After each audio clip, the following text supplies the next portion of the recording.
Le travail fait partie de l'écosystème des dieux. Le travail fait partie de l'écosystème des dieux. Le travail fait partie de l'écosystème des dieux.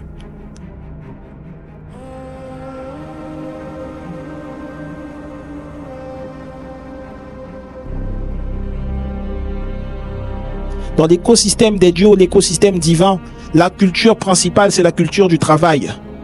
La culture principale, ce n'est pas la culture de ta famille, ce n'est pas la culture de ce que tu as acquis dans la maison de tes parents. Non, la culture principale, c'est la culture du travail. La culture de la maison de Dieu, c'est la culture du travail. 2 Thessaloniciens chapitre 3, verset 10, il est écrit: en effet, lorsque nous étions chez vous, nous vous recommandions ceci: si quelqu'un ne veut pas travailler, qu'il ne mange pas non plus. Si quelqu'un ne veut pas travailler, qu'il ne mange pas non plus. Celui qui ne travaille pas ne doit pas manger. Ce n'est pas pour rien que nous avons dit personne ici n'est connecté sur Zoom. Personne d'Île-de-France n'est connecté sur Zoom.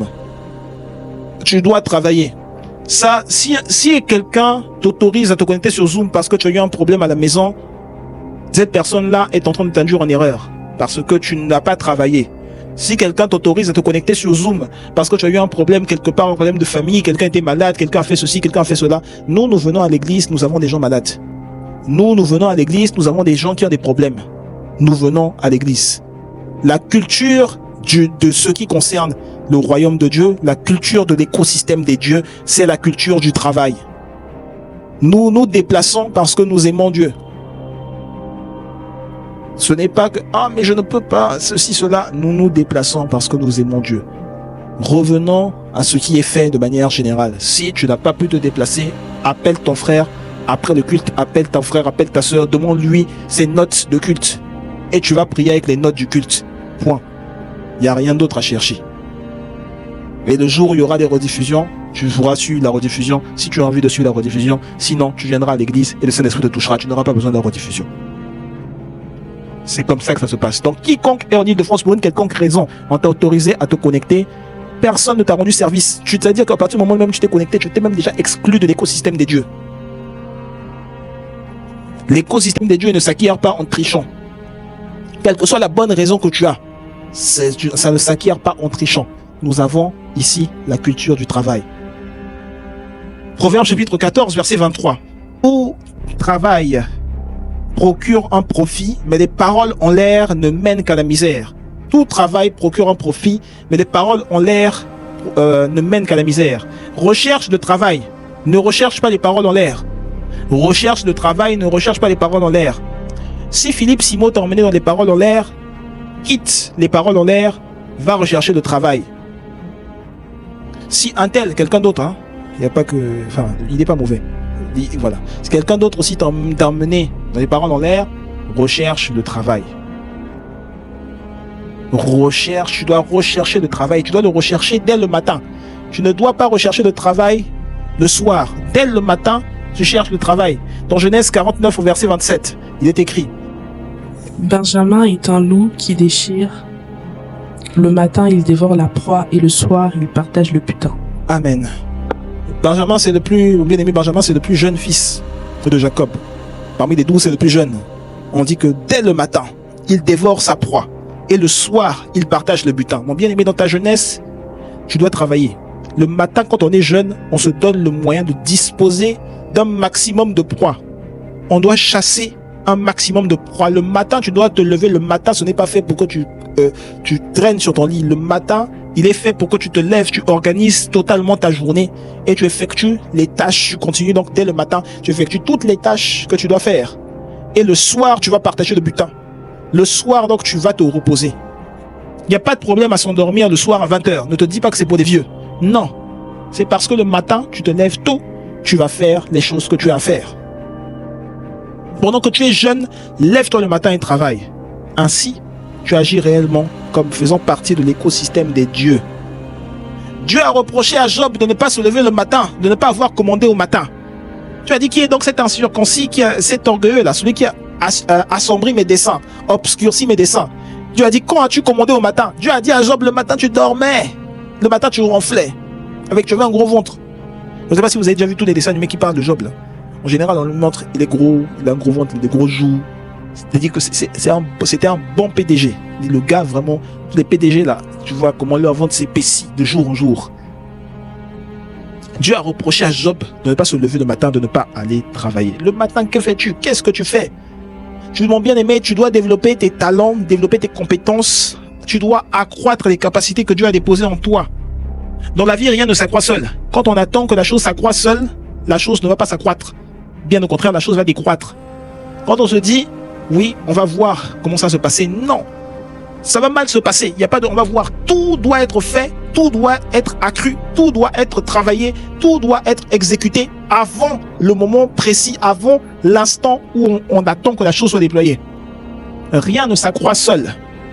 Cela se passe également, ce que je dis est réel dans la vie parce que cela se passe avant tout, cela a pris naissance avant tout dans l'écosystème des dieux. La terre, même la terre sur laquelle tu habites, ce n'est pas la terre initiale que Dieu avait créée. Dieu a créé la terre, il a détruit sa création au moins 4 fois avant d'arriver à cette version de la terre. Et même dans cette version de la terre qui a été créée, des continents n'ont pas arrêté de se déplacer. Donc Dieu est en train de se dire, il faut que ça reforme, il faut que ça se reforme, il faut que ça se reforme. Donc en fait, on n'est même pas sur la cinquième création de la terre dans laquelle nous sommes. Non, nous sommes bien au-delà. Nous sommes bien, peut-être même que nous sommes à la 40e, peut-être plus. Donc la terre telle que tu la vois aujourd'hui, ce n'est pas l'univers tel que tu le vois aujourd'hui, ce n'est pas la première création de Dieu. Dieu a rongé, Dieu a vu que les choses n'allaient pas bien, il a rongé au fur et à mesure. Rien ne s'accroît seul, c'est avec le travail uniquement que les choses s'accroissent. Dans Ecclésiaste chapitre 11, au verset 6, il est dit: sème tes graines dès le matin, et le soir ne laisse pas ta main en repos, car tu ne sais pas ce qui réussira. Est-ce que ce sera ceci ou cela? Est-ce que l'un et l'autre sont également bons?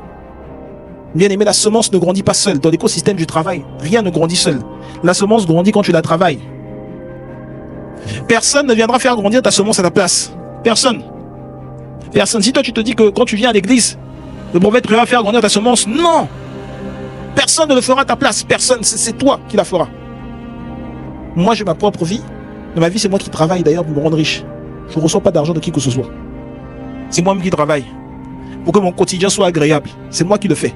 Ce sont mes efforts dans le sens du travail, hein, je suis en train de dire.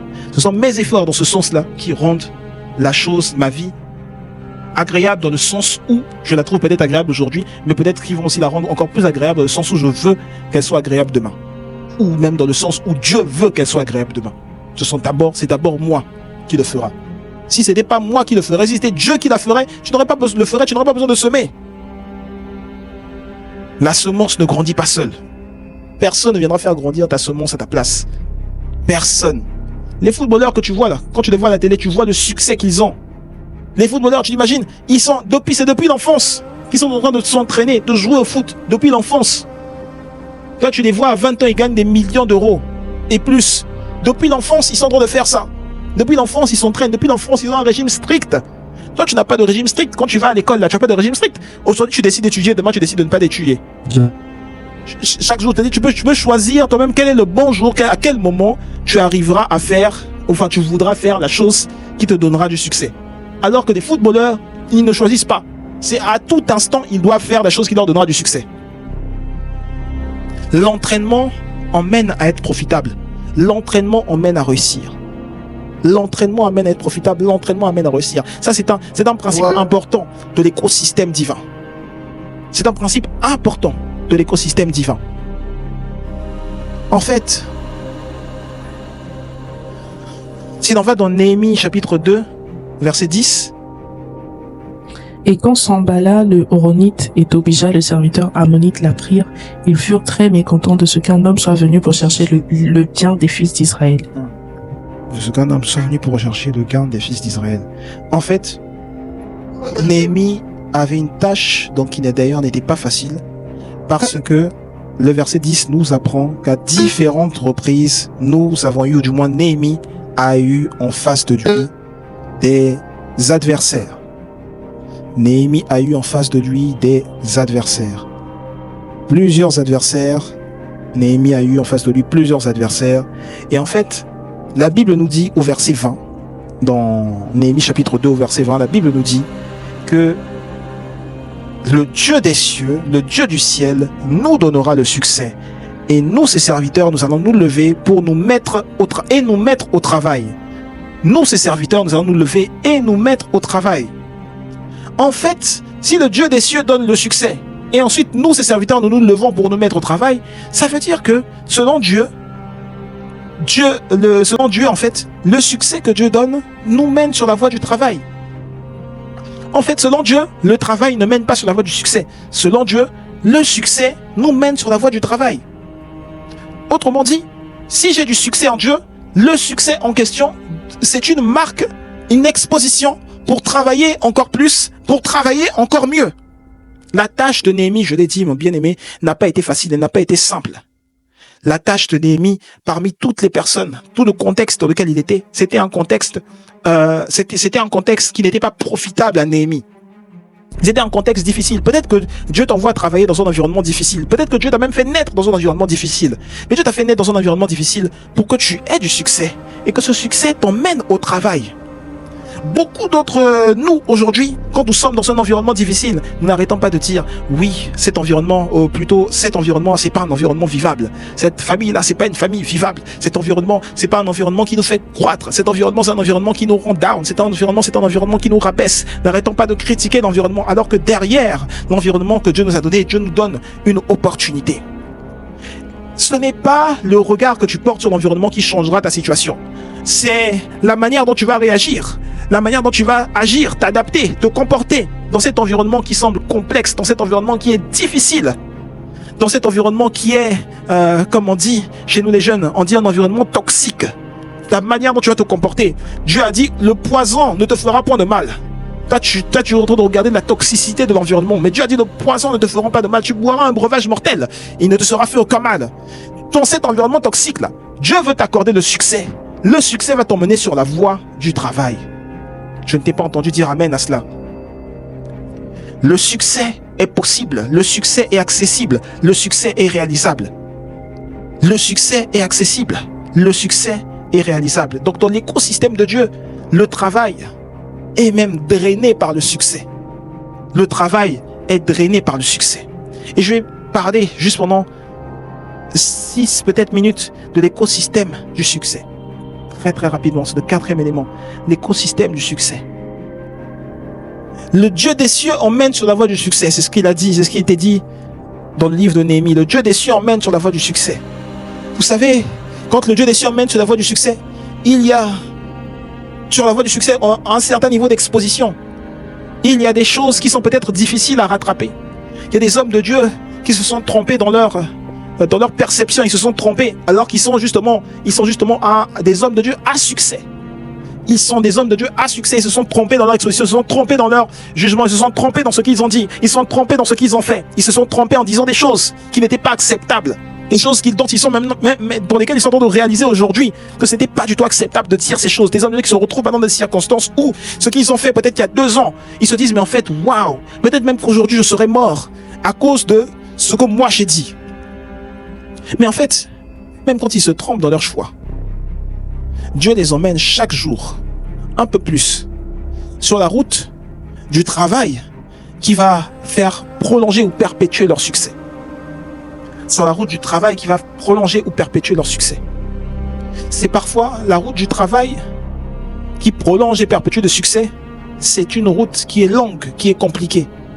Mais dans cette route longue, dans cette route compliquée, mon bien-aimé, Dieu donne chaque jour des opportunités. Dans Lamentation 3, verset 22, il est dit que les bontés de l'Éternel ne sont point épuisées, ses compassions se renouvellent dès le matin.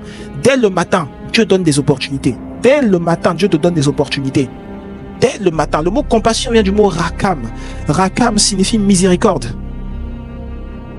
Ces compassions se renouvellent dès le matin. Ces miséricordes se renouvellent dès le matin. Autrement dit, la Bible hébraïque vient de dire ici que ce qu'a utilisé le pécheur dans la parabole de Jésus qui disait, la parabole de Jésus où le pécheur priait et disait « Aie pitié de moi, je ne suis qu'un pécheur. Aie pitié de moi, je ne suis qu'un pécheur. Aie pitié de moi, je ne suis qu'un pécheur. » Dieu utilise le même mot, la même attitude qu'a ce pécheur-là. Dieu utilise cette même attitude pour donner le succès.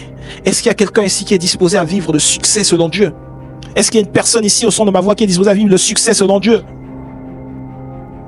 Dieu peut te donner aujourd'hui une opportunité de servir à l'église, par exemple, et tu dis non, parce que tu ne vois pas l'intérêt. Tu te dis, je ne vois pas l'intérêt.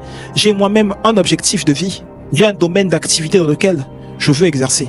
Mais est-ce que tu te rends compte que servir à l'église, ça peut t'aider à développer des compétences en rapport avec le domaine d'activité que tu veux exercer ou que tu exerces peut-être? Servir à l'église, dans une organisation comme l'église, on a besoin de RH. Dans une organisation comme l'église, on a besoin de juristes. Dans une organisation comme l'église, on a besoin de personnes qui portent le flambeau de Christ pour aller se déployer dans des familles, pour aller se déployer dans les médias. Mais si ton intérêt personnel, c'est de te dire, ma famille ne se porte pas bien, je ne m'occuperai pas de mon autre famille. Je suppose que c'est une autre famille, de mon autre famille qu'est l'église, parce que ma famille ne se porte pas bien. Tu manques l'intérêt de Dieu, parce que Dieu s'attend à ce que toi tu prêtes attention aux opportunités qu'il te donne au travers de sa famille, pour que quand tu saisis ces opportunités, il répare, il arrange les problèmes qui te concernent. Il s'attend à ce que tu ne sois pas égoïste, égocentré, à ce que tu ne fasses pas preuve d'égo pour venir s'occuper, s'arranger de tes problèmes, de ta situation. Il s'attend à voir, est-ce que dans ce que toi tu ressens le mal, est-ce que tu arrives à prêter attention à ce que moi je ressens, à la crainte que j'ai. Dieu a des craintes, Dieu a des peurs. Dieu se dit, il y a des âmes qui vont en enfer. Dieu se dit, qui enverrai-je? Qui ira parler de mon nom? Qui ira évangéliser dans les rues? Dieu attend que tu répondes. Toi tu te dis, la paix du Christ. Luc chapitre 16, versets 11 à 12. Si donc vous n'avez pas été fidèle dans les richesses injustes, qui vous confiera les vraies? Et si dans ce qui est à autrui, vous n'avez pas été fidèle, qui vous donnera ce qui est vôtre? Amen. Les richesses injustes, ce sont des richesses qui sont acquises même par des personnes, des dieux donc, qui n'ont pas consulté ton Dieu. Il y a des personnes qui sont présidentes de la République, mais qui n'ont pas consulté ton Dieu. Au moment où tu décides de travailler pour ces personnes-là, ou travailler auprès de ces personnes, travaille auprès de ces personnes de manière à ce qu'elles voient l'intérêt qu'il y a à consulter ton Dieu. Sois doué dans ton travail. Au moment où tu es en train de servir une autorité, c'est servir Dieu. Sois doué dans ton travail. Ces personnes vont finir par consulter ton Dieu. Sois fidèle dans les richesses injustes. C'est l'écosystème du succès que je suis en train de te donner là. Sois fidèle dans les richesses injustes. Sois fidèle dans ce qui est autrui. Dieu va te donner ce qui est à toi. C'est ça le travail qui a le succès qui conduit encore au travail, et le travail qui fait perpétuer le succès. Sois fidèle dans ce qui est autrui, Dieu te donnera ce qui est à toi. Luc 12, verset 32 dit, n'ayez crainte, petit troupeau, car Dieu a jugé bon, le Père a jugé bon de vous donner le royaume. Le petit troupeau dans ce passage, c'était le petit nombre de disciples que Jésus avait. Dieu avait sélectionné une petite poignée de personnes pour faire d'eux, c'est Dieu qui vont agir, qui vont travailler dans son écosystème. Et aujourd'hui, je tiens à te dire, mon frère et ma sœur, que tu fais partie de cette poignée de personnes que Dieu a sélectionnées pour travailler dans son écosystème. Tu fais partie de cette poignée de personnes sur lesquelles Dieu a mis sa main pour que tu exécutes, pour que tu agisses, interviennes dans son écosystème, pour qu'il y ait une interaction profonde avec lui-même dans son écosystème. Dieu a sélectionné cette poignée de personnes pour que tu sois dans le conseil de ceux qui prennent les décisions, de ceux qui font avancer l'œuvre de Dieu. Dieu a sélectionné une poignée de personnes pour que tu sois peut-être d'une part, peut-être exposé au danger. Mais même quand tu es exposé au danger, ne crains point. Dieu a jugé, Dieu a trouvé que cela est bon. Parce que même en étant exposé au danger, Dieu va toujours faire en sorte que tu sois protégé par lui. Même en étant exposé au danger, tu n'es jamais seul. Parce que tu es dans un écosystème où chacun dépend de chacun. Dieu dépend de toi. Dans cet écosystème, Dieu dépend de toi. Il n'y a pas que toi qui dépend de Dieu. Dans cet écosystème, même Dieu dépend de toi. C'est pour cela que tu es protégé. Contre tout vent, contre toute marée. Tu es toujours protégé. Dieu dépend de toi. Il sait que ce qu'il veut obtenir, ce qu'il doit obtenir, ce qu'il recherche, dépend de toi. Donc dans cet écosystème, Dieu t'appelle à être une personne qui travaille, qui s'élève, qui se lève et qui travaille chaque jour. Dieu t'appelle à être cette personne qui ne va jamais négliger ce qu'il attend de toi, qui ne va jamais négliger son œuvre. Dieu s'attend à ce que toi tu sois cette personne. Lorsqu'on dit jeûne et prière, lorsqu'on dit l'église doit s'étendre, avant même qu'on ait fini la phrase, tu viens, tu apportes une proposition, tu dis voici ce que moi j'entends, ce que moi j'entends par extension de l'église, ce que moi j'entends par extension des activités. Voici ce que moi j'entends par niveau de changement. Il y a un niveau de, il y a des manières de faire peut-être aujourd'hui. C'est peut-être bien pour moi, mais il y a peut-être d'autres personnes qui ont besoin d'entendre ce message. Il y a peut-être d'autres personnes qui ont besoin de voir Dieu de la manière dont moi je vois Dieu. Il y a peut-être d'autres personnes qui ont besoin d'avoir le témoignage intérieur que moi j'ai, du fait que ici, je suis avec Dieu. Il y a peut-être d'autres personnes. Donc Dieu s'attend à ce que tu intègres maintenant un niveau de changement, un niveau d'élévation tellement important pour que son œuvre se perpétue, tellement important pour que son nom soit étendu. Tu as prié tout à l'heure pour que le nom de Jésus soit élevé dans tout ce qui te concerne. Mais Dieu s'attend à ce que toi, tu travailles de manière à ce que le nom de Jésus s'élève ou du moins soit élevé également dans tout ce qui concerne toutes les personnes qui doivent venir à Dieu, toutes les personnes qui doivent vivre Dieu, toutes les personnes qui doivent vivre dans la foi avec Dieu, toutes les personnes qui doivent vivre dans la révélation de Dieu, dans la révélation du Saint-Esprit. Dieu s'attend à ce que tu sois cet auteur, cette personne qui dresse, qui appelle pour prendre soin, qui appelle pour dire, il y a ceci, peut-être que ceci semble bien à l'église, mais il y a d'autres choses qui ne semblent pas bien. Et c'est toi-même qui dois prendre ton téléphone, toi-même qui as ton moyen de communication. Dieu s'attend à ce que tu sois dans des transports, et que dans les transports, tu sois toujours occupé à faire la chose qui concerne Dieu, la chose qui concerne l'extension du règne de Dieu. De la même manière dont je l'ai dit, une femme, quand son cœur bat pour son mari, une femme, elle est en train de penser, au moment où elle est peut-être seule, elle est en train de penser, en train de dire, peut-être qu'il y a ceci que j'ai pas fait encore pour mon mari. Il y a peut-être ça que je n'ai peut-être pas encore fait pour mon mari. Il y a peut-être tel détail à la maison qui n'est pas encore très bien positionné pour mon mari. Dieu s'attend à ce que tu penses à lui de cette manière. Dieu s'attend à ce que tu penses à lui de cette manière, et ainsi l'amour de Dieu va être répandu de la même manière dont l'amour du Christ a été répandu dans envers son Église. Dieu s'attend à ce que tu agisses de manière à démontrer des capacités organisationnelles, des capacités opérationnelles qui sont utiles à son œuvre, utiles à l'avancement de son œuvre. Et crois-moi, aujourd'hui, Dieu t'a sélectionné, Dieu t'a choisi, et Dieu t'a choisi en répandant sur toi une nouvelle huile d'onction. La Bible nous dit, au sujet alors que nous allons nous lever pour prier, la Bible nous dit, le Saint-Esprit est là.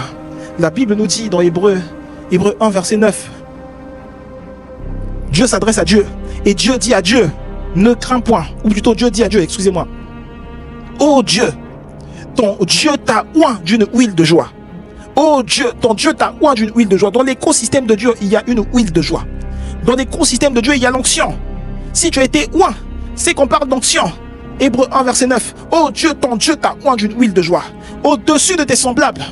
Dans l'écosystème de Dieu, Dieu te oint au-dessus de tes semblables. Dans cet écosystème, l'église PEM est ointe au-dessus des autres églises. L'église PEM est ointe au-dessus de ceux qui semblent être leurs semblables. L'église PEM est ointe à un niveau supérieur.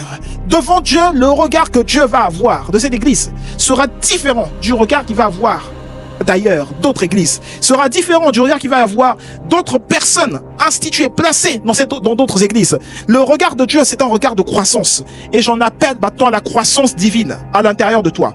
J'en appelle à la croissance divine à l'intérieur de ta vie. J'en appelle à la croissance divine à l'intérieur de toi. J'en appelle à la croissance divine rendue manifeste en toi. Dans le nom puissant de Jésus-Christ, nous allons prier. Nous allons prier et dire, maintenant je remanifeste la croissance divine, l'élévation divine qui est associée à l'écosystème divin.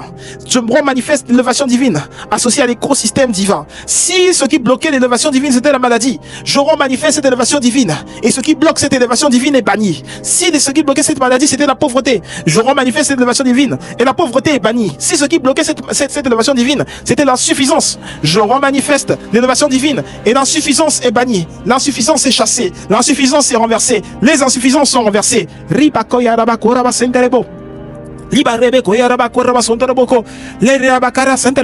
l'élévation divine soit rendue manifeste. Prie pour une élévation divine. Prie pour une élévation divine. Prie pour une élévation divine. Pendant que tu es en train de prier, Dieu est en train d'ouvrir des portes. Pendant que tu es en train de prier, Dieu est en train d'ouvrir des portes. Dieu est en train d'ouvrir des portes. Des portes, des opportunités, des nouvelles saisons, des nouvelles grâces. Dieu est en train d'ouvrir des portes.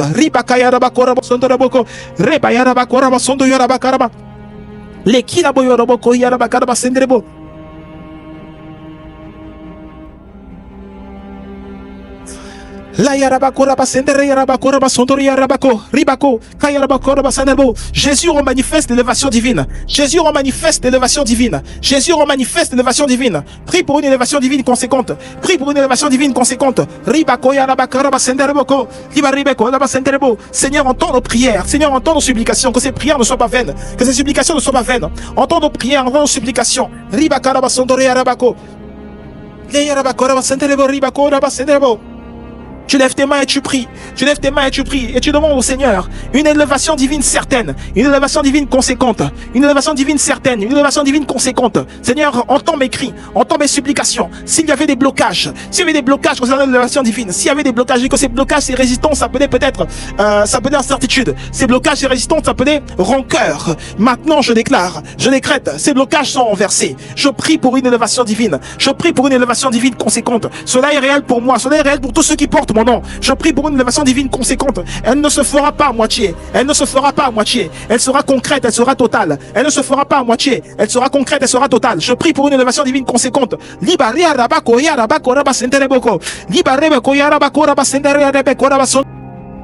Chers amis, nous sommes arrivés à la fin de notre service. J'espère qu'il aura été très évocateur pour vous. N'oubliez pas les paroles qui ont été semées dans votre cœur, auxquelles vous avez agréé, que vous ruminez chaque jour sont les paroles qui créent la vie. La parole de Dieu crée la vie. Et vous avez le pouvoir de créer la vie au travers de vos paroles. Et vous avez le pouvoir également de créer la vie au travers de vos actions. Parce que Dieu n'a pas fait que parler. Dieu a agi. C'est pour ça que le Saint-Esprit se mouvait au-dessus des eaux dans le livre de Genèse. C'est pour ça que le Christ est venu sur terre et qu'il agissait dans les évangiles. Et c'est pour ça que le Christ est venu sur terre et qu'il agit encore. Donc, mon bien-aimé, mon frère et ma sœur, j'aimerais que non seulement tu parles, mais j'aimerais que tu agisses surtout. Que tu ne te limites pas simplement à dire des choses, mais que tu les appliques au quotidien. Celui qui ne fait que parler n'avance pas, mais celui qui agit avance. Ce sont des actions dont on a besoin, plus que d'autres choses. Et parmi ces actions dont on a besoin, ici à l'église, pour recevoir cette parole, tu utilises un moyen qui demande de l'argent. Nous dépensons un certain nombre de sous pour que ce message te parvienne. Crois-moi, si tu veux être partenaire, si tu veux être une personne qui fait partie de ceux qui se battent pour que le royaume de Dieu avance, la place est grandement ouverte. Mon cher ami, je t'offre l'occasion, l'opportunité de semer dans cet évangile qui t'a touché, qui t'a marqué, et pour lequel tu vas obtenir les choses que tu as demandées, et pour lequel tu as déjà obtenu tout ce que tu as demandé. Envoie ton don au travers du lien PayPal ou au travers de la chaîne du compte PayPal du moins de l'église PEM qui est affiché en dessous de cette vidéo, qui est visible en commentaire. Envoie ton offrande en passant par le compte bancaire de l'église et crois-moi, à partir du moment où tu testes le Dieu de l'église PEM, le Seigneur ne manquera pas de te faire énormément de bien. Nous serons ici chaque semaine pour nos différentes réunions. Mais sache que pour que les réunions se tiennent et pour que les réunions parviennent à toi, il faut une participation. Et c'est cela, être membre d'une famille. C'est participer aux différentes tâches. Et ceci est la tâche que je t'ai conférée. Ceci est la tâche que je t'ai donnée. Une offrande monétaire de ta part pour que le royaume de Dieu avance et pour que l'on sache que l'évangile n'est pas mort, que Dieu n'est pas mort, que Jésus n'est pas mort et qu'il vit en toi. Tu es béni. À très très vite.